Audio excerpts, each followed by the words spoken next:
आज हम plus two chemistry की फर्स्ट यूनिट स्टार्ट कर रहे हैं जिसका नाम है सॉलिड स्टेट। आपने सॉलिड स्टेट के बारे में प्लस वन में पढ़ रखा है कि जो सॉलिड स्टेट होती है उसकी शेप और जो वॉल्यूम होता है वो कैसा होता है, डेफिनेट। डेफिनेट का मतलब ये चेंज नहीं होता। उसी तरह से जो सॉलिड हैं वो कैसे हैं, इनकम्प्रेसिबल। इसे आप कंप्रेस नहीं कर सकते क्योंकि इनके जो पार्टिकल्स हैं उनके बीच में जो स्पेस होता है वो ना के बराबर होता है। सभी सॉलिड्स होते हैं उनकी डेंसिटी कैसी होती है, हाई होती है। आप सभी को पता है डेंसिटी का जो फॉर्मूला होता है वो होता है मास पर यूनिट वॉल्यूम। तो जो सॉलिड्स हैं उनका मास बहुत ज़्यादा होता है और वॉल्यूम कैसा होता है, बहुत कम होता है, जिसके कारण जो उनकी डेंसिटी है वो कैसी होती है, बहुत ज़्यादा होती है। Next point, these are rigids. Rigids का मतलब होता है कि इनकी जो शेप है उसमें चेंज नहीं आता यदि हम क्या करें, इन पर कोई फोर्स अप्लाई करें। इसके बाद आता है कि जो सॉलिड हैं उसको आप कैसे क्लासिफाई कर सकते हैं, according to pattern of constituent particles. Solid में जो कंस्टिट्यूएंट पार्टिकल्स हैं उनके अरेंजमेंट के अकॉर्डिंग हम डिफरेंट सॉलिड्स को दो कैटेगरी में डिवाइड कर सकते हैं, crystalline solid and amorphous solid. तो ये क्वेश्चन आपका इम्पोर्टेंट है, ये एग्जाम में आ सकता है। तो अब हम डिस्कस करेंगे सबसे पहले क्रिस्टलाइन सॉलिड के बारे में। तो जो क्रिस्टलाइन सॉलिड होते हैं, these are the solids in which the constituents particles are arranged in a definite pattern. Definite pattern का मतलब होता है इसमें एक अरेंजमेंट होगा पार्टिकल्स का, और वो भी कैसा होगा, डेफिनेट। जैसे यहाँ पर देखिए, एक हमने आयनिक क्रिस्टल बनाया हुआ है, ठीक है, उसकी स्ट्रक्चर बनाई हुई है। तो आयनिक क्रिस्टल या फिर आयनिक सॉलिड जो बना होता है वो बना होता है आयन से। और दो तरह के आयन्स होते हैं, कैटाइंस और एनाइन। तो यहाँ पर आप देखिए, स्टार्टिंग में कैटाइन है, फिर एनाइन है, कैटाइन एनाइन, ठीक है। कैटाइन के नीचे एनाइन है, फिर आगे कैटाइन है, एनाइन है, फिर कैटाइन है। तो यहाँ पर आप देख सकते हो ये एक डेफिनेट पैटर्न है। ऐसा नहीं है कि कैटाइन के बाद फिर कैटाइन है, कैटाइन के बाद एनाइन है और एनाइन के बाद क्या है, कैटाइन है। तो हम इसे कहेंगे ये क्या है, आपका एक डेफिनेट पैटर्न है, ठीक है। इसे आप लॉन्ग रेंज ऑर्डर भी बोल सकते हो। लॉन्ग रेंज ऑर्डर का क्या मतलब है, इसका ये मतलब है कि जो ये इस तरह का अरेंजमेंट है, पॉजिटिव नेगेटिव, फिर इसके बाद पॉजिटिव फिर नेगेटिव आयन, ये अरेंजमेंट काफ़ी डिस्टेंस तक रहेगा आपके क्रिस्टल में। तो इसे हम बोलेंगे क्या, लॉन्ग रेंज ऑर्डर। जो सेकंड पॉइंट है क्रिस्टलाइन सॉलिड से रिलेटेड, वो ये है कि जितने भी क्रिस्टलाइन सॉलिड हैं उन सब का जो मेल्टिंग पॉइंट होगा वो होगा आपका शार्प। शार्प का क्या मतलब है यहाँ पर, शार्प का ये मतलब है कि ये जो सॉलिड होंगे आपके क्रिस्टलाइन सॉलिड, वो एक ही टेम्परेचर पे क्या हो जाएंगे, मेल्ट हो जाएंगे, ठीक है। मान लीजिए कोई आपका आयनिक सॉलिड है, उसका जो मेल्टिंग पॉइंट है वो कितना है आपका, 700 डिग्री सेल्सियस। तो जैसे ही टेम्परेचर 700 डिग्री सेल्सियस पहुंचेगा तो सारा का सारा जो आपका क्रिस्टलाइन सॉलिड है वो क्या हो जाएगा, मेल्ट हो जाएगा 700 पर ही, ना इससे ज़्यादा पे और ना इससे कम पे। तो इसे हम कहेंगे शार्प मेल्टिंग पॉइंट। अब ऐसा होता क्यों है, इनका जो मेल्टिंग पॉइंट है वो शार्प क्यों है, इसका रीज़न ये है कि आप देखिए यहाँ पर जो आयनिक जो कंस्टिट्यूएंट पार्टिकल्स हैं कैटाइन और एनाइंस, वो सभी सभी की नेचर एक जैसी है, ठीक है। और सबके बीच में जो फोर्स हैं वो भी कैसे हैं, सेम है। जो ये ऊपर वाला कैटाइन एनाइन है और जो नीचे वाला कैटाइन एनाइन है और जो उससे नीचे वाला जो कैटाइन एनाइन है, इनके बीच में जो फोर्सेस है वो कैसे हैं, बिल्कुल सेम। और ये एक ही टेम्परेचर पर क्या हो जाते हैं, टूट जाते हैं। तो इसीलिए हम कहते हैं कि जो क्रिस्टलाइन सॉलिड हैं उनका जो मेल्टिंग पॉइंट है वो कैसा होता है, शार्प। शार्प का मतलब एक ही टेम्परेचर पे क्या हो जाना, मेल्ट हो जाना, क्योंकि एक ही टेम्परेचर पे सभी बॉन्ड क्या हो जाएंगे, इकट्ठे टूट जाएंगे। नेक्स्ट जो प्रॉपर्टी है वो है crystalline solids are anisotropic in nature. यहाँ पर एक वर्ड आया है एन आइसोट्रोपिक। एन आइसोट्रोपिक का मतलब होता है different properties in different direction. In different direction क्या मतलब है एन आइसोट्रोपिक का? Different properties in different direction. हम इसको एक एग्जांपल से लेते हैं। देखिए यहाँ पर ये आपका आयनिक सॉलिड है। अब मैं दो डायरेक्शन लेता हूँ, एक मैंने ये डायरेक्शन ली, ठीक है, और एक मैंने ये डायरेक्शन ली, ठीक है।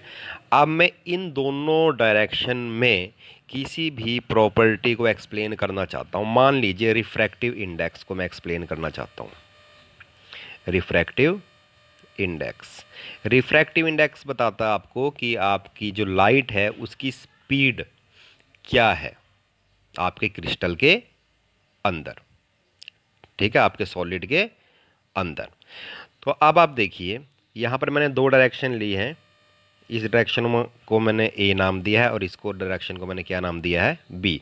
तो यहाँ पर देखिए ए डायरेक्शन में जो आपके रे है, ठीक है, वो किसी पार्टिकल को टकराए बिना सीधी निकल गई, या फिर कह सकते हो इसको कोई डिस्टरबेंस नहीं हुई। तो यहाँ पर क्या होगी?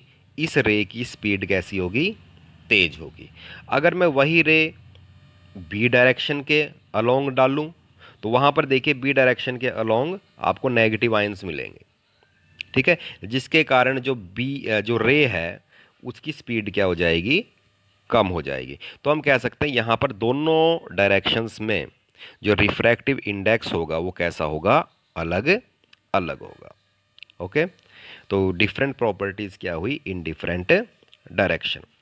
नेक्स्ट पॉइंट है आपका इट गिव्स क्लीन क्लीवेज। अगर आप किसी भी क्रिस्टलाइन सॉलिड को काटोगे, ठीक है, तो जहां से वो कटा है ना वो कैसा कट होगा? बिल्कुल क्लीन। मतलब वहां पर कोई भी इरेगुलरिटी नहीं होगा। जब आप वहां पर उस जगह को टच करोगे तो बिल्कुल आपको कैसा लगेगा? स्मूथ लगेगा, ठीक है।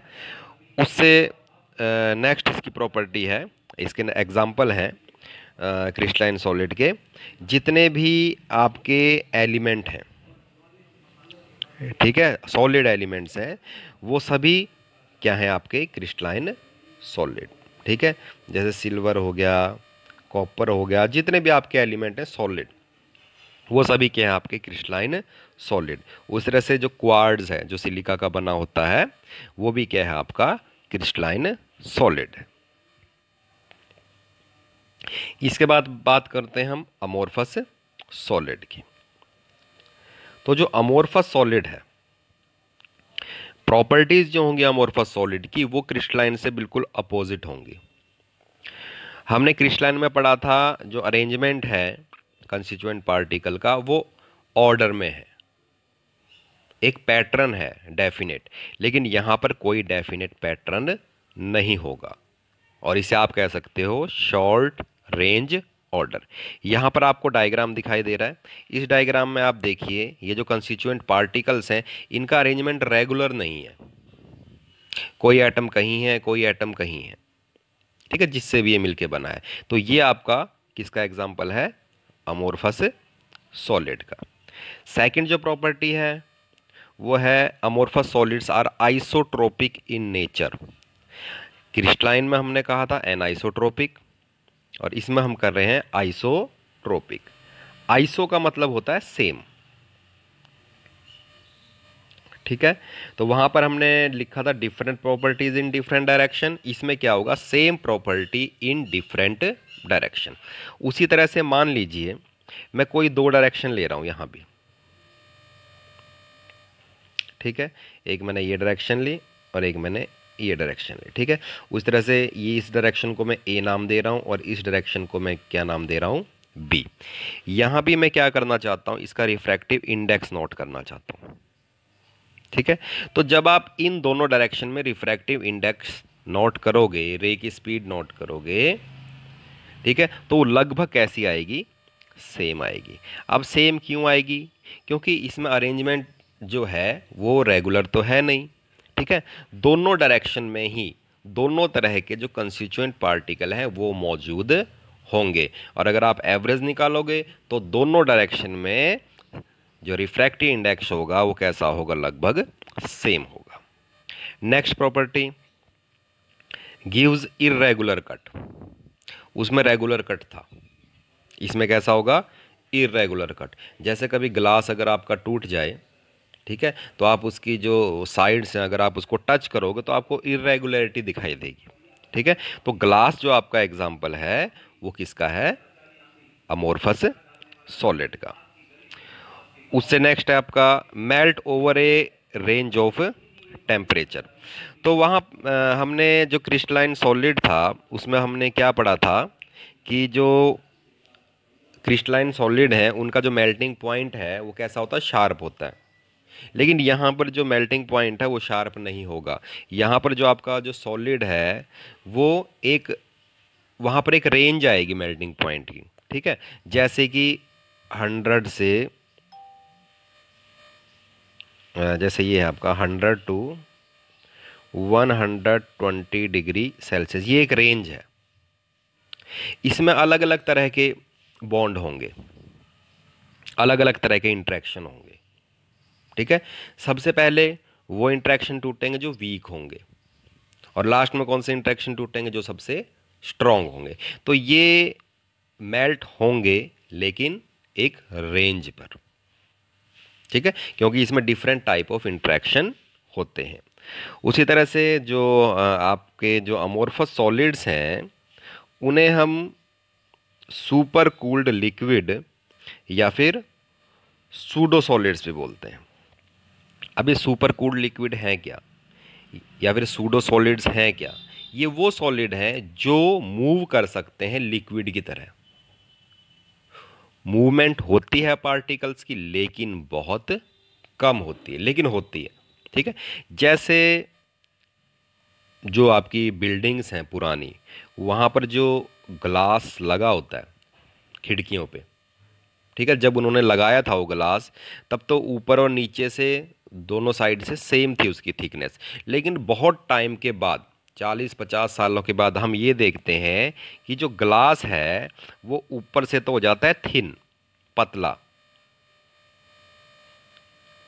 और नीचे से हो जाता है थिक, मोटा। क्यों हो जाता है, क्योंकि जो ग्लास के पार्टिकल्स हैं वो टाइम के साथ साथ क्या करते रहते हैं, नीचे को मूव करते रहते हैं। तो मूवमेंट होती है लेकिन बहुत स्लो।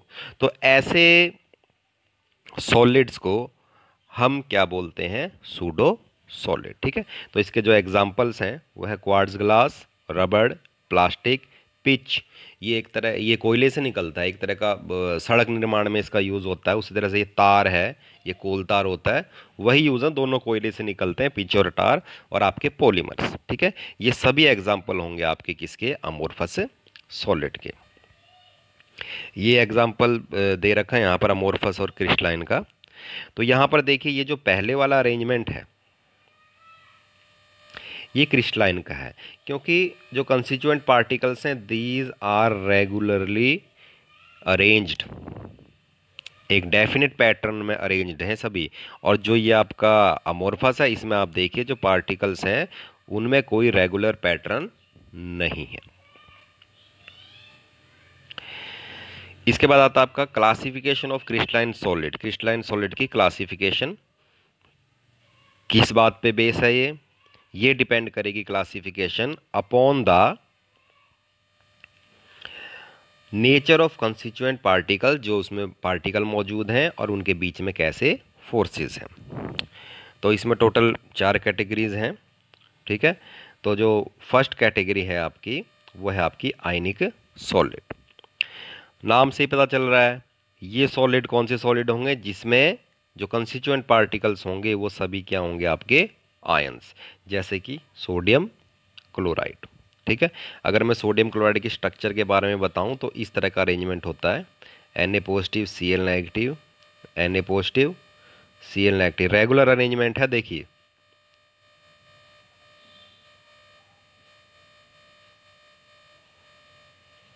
ठीक है, Na पॉजिटिव, रेगुलर अरेंजमेंट है बिल्कुल। ठीक है, और सभी क्या हैं आपके आयंस हैं। उससे नेक्स्ट पॉइंट, जो आयंस हैं आपके, आयंस के बीच में जो फोर्सेस होंगे वो कौन से होंगे आपके, स्ट्रॉन्ग इलेक्ट्रोस्टैटिक फोर्सेस। आयंस के बीच में ये फोर्सेस होते हैं जिसके कारण जो आपके आयनिक सॉलिड जितने भी मिलेंगे सभी मिलेंगे बिल्कुल हार्ड। ठीक है, हार्ड होंगे तो उनका मेल्टिंग एंड बॉइलिंग पॉइंट भी क्या होगा, बहुत ज़्यादा होगा। वो कंडक्ट करेंगे इलेक्ट्रिसिटी को इन एक्वस फॉर्म, ये चीज़ आपने ध्यान रखनी है।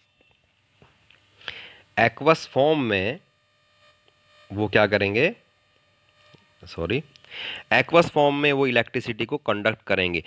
आयनिक सॉलिड जो होते हैं आपके सॉलिड स्टेट में कभी भी इलेक्ट्रिसिटी को कंडक्ट नहीं करते। क्यों नहीं करते, क्योंकि जो आयंस होते हैं, आयंस के बीच में जो फोर्सेस होते हैं इलेक्ट्रोस्टैटिक और इतने स्ट्रांग होते हैं कि जो आयन है उनकी मूवमेंट नहीं हो पाती। और अगर आयंस की मूवमेंट नहीं होगी तो इलेक्ट्रिसिटी की कंडक्टिविटी भी नहीं होगी। लेकिन यदि आप इन्हें किसी एक्वस सॉल्यूशन में, वाटर में डिसोल्व कर देते हैं तो ये आयंस हो जाते हैं फ्री बिल्कुल। ठीक है, और जब ये फ्री हो जाते हैं तो ये क्या कर सकते हैं, इलेक्ट्रिसिटी को कंडक्ट कर सकते हैं। तो ये चीज़ बहुत इंपॉर्टेंट है जो आपने याद रखनी है कि जो आयनिक सॉलिड्स होते हैं वो इलेक्ट्रिसिटी को कंडक्ट करते हैं कौन सी स्टेट में, एक्वा स्टेट में या मोल्टन स्टेट में। सॉलिड स्टेट में ये कभी भी इलेक्ट्रिसिटी को कंडक्ट नहीं करें। आगे इसके एग्जांपल्स हैं, sodium chloride, zinc sulphide, magnesium oxide, ये सभी आपके एग्जांपल हैं आयनिक सॉलिड के। सेकंड आता है आपका मॉलिक्यूलर सॉलिड। नाम से ही पता चल रहा है इस सॉलिड में जो कंस्टिट्यूएंट पार्टिकल्स होंगे वो क्या होंगे आपके, मॉलिक्यूल्स। ठीक है, और मॉलिक्यूल भी आगे दो टाइप के होते हैं, पोलर और नॉन पोलर। आपको पता है जो पोलर मॉलिक्यूल्स होते हैं उन पे चार्ज होता है, दो एटम जिनकी इलेक्ट्रोनेगेटिविटी अलग अलग है, यदि वो आपस में जुड़े हुए हैं तो नॉन पोलर होंगे। ठीक है, और अगर इलेक्ट्रोनेगेटिविटी सेम है तो क्या होंगे वो, अगर इलेक्ट्रोनेगेटिविटी सेम है तब तो होंगे वो नॉन पोलर, अगर डिफरेंट हैं तो क्या होंगे वो, कैसे मॉलिक्यूल होंगे वो, पोलर मॉलिक्यूल। जैसे अगर मैं आपको एग्जांपल दूं, जैसे HCl है, ये एक पोलर मॉलिक्यूल है, और हाइड्रोजन ये कैसा आपका, नॉन पोलर, कोई चार्ज नहीं है इस पर। ठीक है, इस पे वैसे डेल्टा नेगेटिव और डेल्टा पॉजिटिव चार्ज होते हैं। जैसे क्लोरीन है, जिसकी इलेक्ट्रोनेगेटिविटी ज़्यादा होती है उस पर चार्ज होता है डेल्टा नेगेटिव, और जिसकी कम होती है उस पर चार्ज होता है डेल्टा पॉजिटिव। यहाँ पर इलेक्ट्रॉन पेयर बिल्कुल बीच में रहेंगे नीचे वाले केस में, तो ना इस पर चार्ज आएगा और ना ही इस पर चार्ज आएगा। तो ये एग्जाम्पल है आपका किसका, नॉन पोलर मॉलिक्यूल का। और जो HCl है ये एग्जाम्पल है आपका किसका, पोलर मॉलिक्यूल का।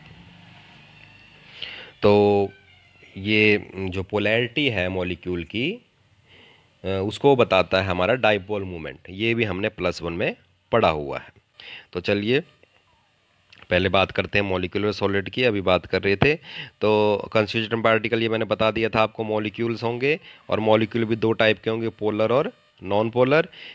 तो इनके अकॉर्डिंग, पोलर और नॉन पोलर के अकॉर्डिंग हमने मॉलिक्यूलर सॉलिड को आगे सब डिवाइड कर रखा है। ठीक है, तो सबसे पहले जो इसमें आएंगे वो आएंगे नॉन पोलर मॉलिक्यूलर सॉलिड, ये इसी की कैटेगरी है मॉलिक्यूलर सॉलिड की। तो constituent particles are non polar molecules. ठीक है, ये बता दिया था आपको। इनमें जो फोर्सेस होंगे वो होंगे आपके वीक लंदन फोर्सेस। ठीक है, ये एक टाइप है वंडरवाल फोर्सेस का। ठीक है, जो कि नॉन पोलर मॉलिक्यूल के बीच में जो फोर्सेस होते हैं उन्हें कहा जाता है, और ये वीक फोर्सेस होते हैं। अगर ये वीक फोर्सेस होंगे तो ये कैसे होंगे आपके, सॉफ्ट।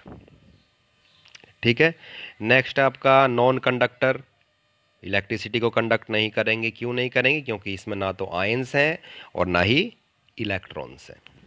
सॉफ्ट हैं तो इनका मेल्टिंग एंड बॉइलिंग पॉइंट कैसा होगा, बहुत कम होगा। इसके एग्जाम्पल हैं मीथेन, हाइड्रोजन, क्लोरीन एट्सेट्रा। ठीक है, ये जो मीथेन है CH4, इलेक्ट्रोनेगेटिविटी तो अलग अलग है कार्बन और हाइड्रोजन की, लेकिन जब हम इसका टोटल डाइपोल मूवमेंट कैलकुलेट करते हैं तो वो आता है 0। तो जो CH4 है ये भी किस में आएगा, आपका नॉन पोलर मॉलिक्यूलर सॉलिड में। उसी तरह से अगर आपका मॉलिक्यूल पोलर है तो क्या होगा, आपका नाम से ही पता चल रहा है, अगर पोलर मॉलिक्यूलर सॉलिड है तो कंस्टिट्यूएंट पार्टिकल्स क्या होंगे, आपके पोलर होंगे। जो इनमें इंटरेक्शन होगा वो कौन सा होगा, आपका डाइपोल डाइपोल इंटरेक्शन। डाइपोल का मतलब डबल पोल, पॉजिटिव और नेगेटिव।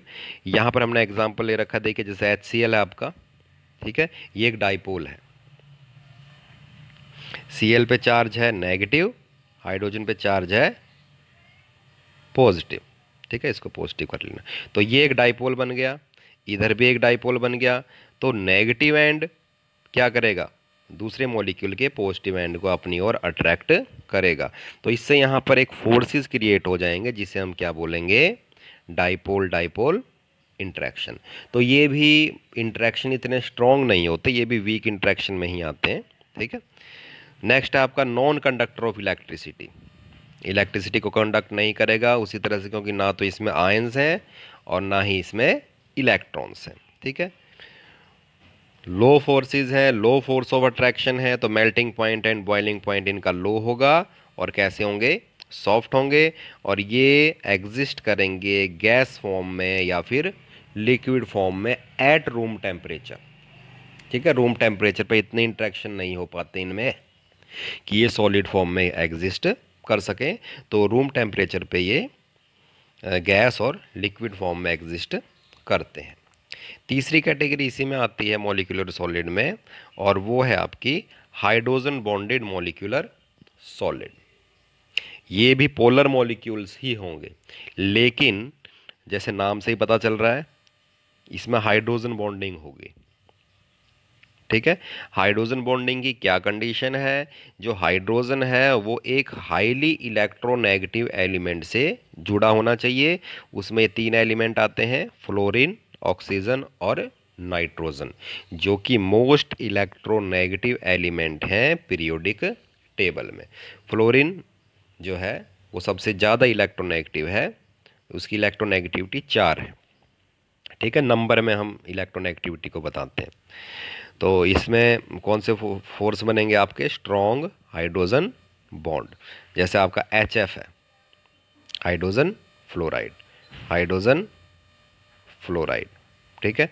फ्लोरीन पे चार्ज डेल्टा नेगेटिव, क्योंकि इलेक्ट्रोनेगेटिविटी ज़्यादा है, हाइड्रोजन पे चार्ज डेल्टा पॉजिटिव। तो यहाँ पर जो ये बॉन्ड बना है इसी को हम क्या बोलेंगे, हाइड्रोजन बॉन्ड बोलेंगे।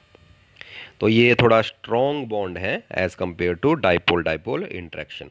लगते ये भी डाइपोल डाइपोल इंटरेक्शन है, लेकिन यहाँ पर जो मैग्नीट्यूड है, जो अट्रैक्शन है वो ज़्यादा होगी, ठीक है, पोलर मॉलिक्यूल से। उसी तरह से ये क्या है, आपके नॉन कंडक्टर हैं, क्योंकि इनमें ना तो आयंस हैं और ना ही इसमें फ्री इलेक्ट्रॉन्स हैं। Higher melting and boiling point है देन अदर टू, जो हमने अभी डिस्कस करे हैं पहले वाले नॉन पोलर और पोलर वाले, उनसे मेल्टिंग एंड बॉइलिंग पॉइंट थोड़ा ज़्यादा होगा, ठीक है, क्योंकि इनका मैग्नीट्यूड अभी मैंने आपको बताया है ज़्यादा है, ठीक है, लंदन फोर्सेस से या वंडरवाल फोर्सेस से। ये इसमें एग्जांपल हैं, वाटर है, हाइड्रोजन फ्लोराइड है और अमोनिया है, ठीक है। इनकी स्ट्रक्चर आप +1 की बुक में देख सकते हैं। नेक्स्ट आते हैं आपके कोवलेंट सॉलिड्स। अब नाम से ही पता चल रहा है ये सॉलिड है और इनमें कैसे बॉन्ड होंगे, आपके कोवलेंट बॉन्ड होंगे। तो कंस्टिट्यूएंट पार्टिकल्स वो होंगे आपके non metals and covalent bond is present. और कौन सा बॉन्ड प्रेजेंट होगा इसमें, कोवलेंट बॉन्ड, ठीक है। और कोवलेंट बॉन्ड स्ट्रॉन्ग बॉन्ड में आता है, ठीक है। स्ट्रॉन्ग बॉन्ड होंगे तो कैसे होंगे, बहुत हार्ड होंगे, और इनका जो मेल्टिंग पॉइंट और बॉइलिंग पॉइंट है वो भी कैसा होगा, बहुत ज़्यादा होगा। जनरली ये सभी इंसुलेटर्स होंगे, ठीक है, ये भी इलेक्ट्रिसिटी को कंडक्ट नहीं करेंगे। जैसे एग्जाम्पल है यहाँ पर एक कोवलेंट सॉलिड का, डायमंड और ग्रेफाइट। ये स्टार्टिंग वाली डायमंड की स्ट्रक्चर है और जो इधर वाली स्ट्रक्चर है वो है आपकी ग्रेफाइट की। तो दोनों ही आपके इसमें कोवलेंट सॉलिड में आएंगे, क्योंकि दोनों में ही कैसे बॉन्ड होते हैं, कोवलेंट बॉन्ड हैं, और जो कंस्टिट्यूएंट पार्टिकल है दोनों में ही वो क्या है आपका कार्बन। स्ट्रक्चर देखते हैं हम इसमें। जो डायमंड है, डायमंड में आप देखिए कि जो एक कार्बन है वो दूसरे 4 कार्बन से जुड़ा हुआ है, ठीक है। तो जो ये दूसरे 4 कार्बन से जुड़ा हुआ है, जिसके कारण ये बैड कंडक्टर ऑफ इलेक्ट्रिसिटी होगा, क्योंकि कार्बन के पास 4 इलेक्ट्रॉन होते हैं एक कार्बन के पास, और चारों अगर बॉन्ड बना लें दूसरे कार्बन के साथ तो वो क्या होगा, बैड कंडक्टर। अब जो ये ग्रेफाइट है, ग्रेफाइट में देखिए जो एक कार्बन है, ये जो मैंने ब्लैक डॉट से दिखा रखा है, एक कार्बन 1 2 3 3 दूसरे कार्बन से जुड़ा हुआ है, हेक्सागोनल इनकी स्ट्रक्चर है, ये डिफरेंट लेयर्स में पाया जाता है ग्रेफाइट, ठीक है। और ये जो डिफरेंट लेयर्स हैं, ये देखिए यहाँ पर ये नीचे वाली ये 2 लेयर्स हैं, ठीक है। और ये डिफरेंट लेयर्स क्या कर सकती हैं, एक दूसरे के ऊपर मूव कर सकती हैं, इसलिए इसका लुब्रिकेंट के रूप में भी यूज़ किया जाता है, स्नेहक के रूप में जो मशीनों में डाला जाता है, ठीक है, ताकि उनके जो पुर्जे हैं वो कम घिसे, उनमें घर्षण कम हो, ठीक है।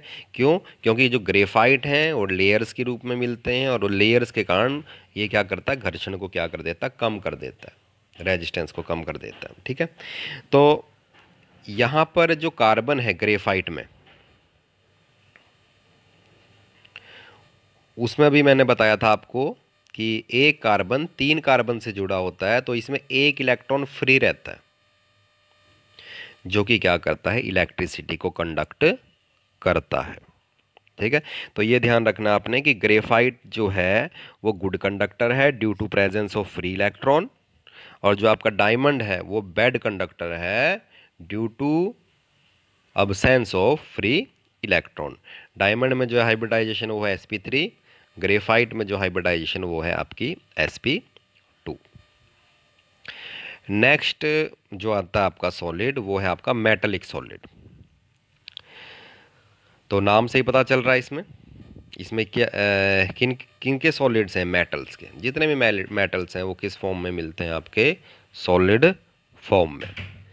तो जो मेटल्स है यहाँ पर स्ट्रक्चर बनाई हुई है मेटल की, मेटल में प्रेजेंट होते हैं एक तो कर्नेल्स, जो पॉजिटिव आयंस होते हैं उसको बोलते हैं कर्नेल्स, और उनके द्वारा छोड़े गए इलेक्ट्रॉन्स, ये होते हैं मेटल की स्ट्रक्चर में।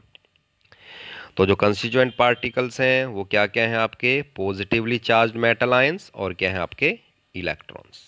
तो इसमें जो भी प्रॉपर्टीज़ आपने लिखनी है मेटेलिक सॉलिड में, वो कौन सी प्रॉपर्टीज़ होंगी, जो मेटल्स की होंगी, ठीक है। वो इस तरह से गुड कंडक्टर है, मैलिएबल एंड डक्टाइल है, मैलिएबल का मतलब हम इसको शीट्स में कन्वर्ट कर सकते हैं, ठीक है, और डक्टाइल का मतलब हम इसको खींच के वायर्स में कन्वर्ट कर सकते हैं। हार्ड है, high melting and boiling point है, ठीक है। और इसके जो एग्जांपल्स हैं वो हैं आपके जितने भी मेटल्स हैं, ठीक है, वो इसके एग्जांपल हैं सारे, वो सभी आपके क्रिस्टलाइन सॉलिड में या फिर आपके मेटेलिक सॉलिड में आएंगे। तो नेक्स्ट टाइम हम यूनिट शेल के बारे में पढ़ेंगे, और कितनी तरह की यूनिट शेल होती हैं इस बारे में डिस्कस करेंगे।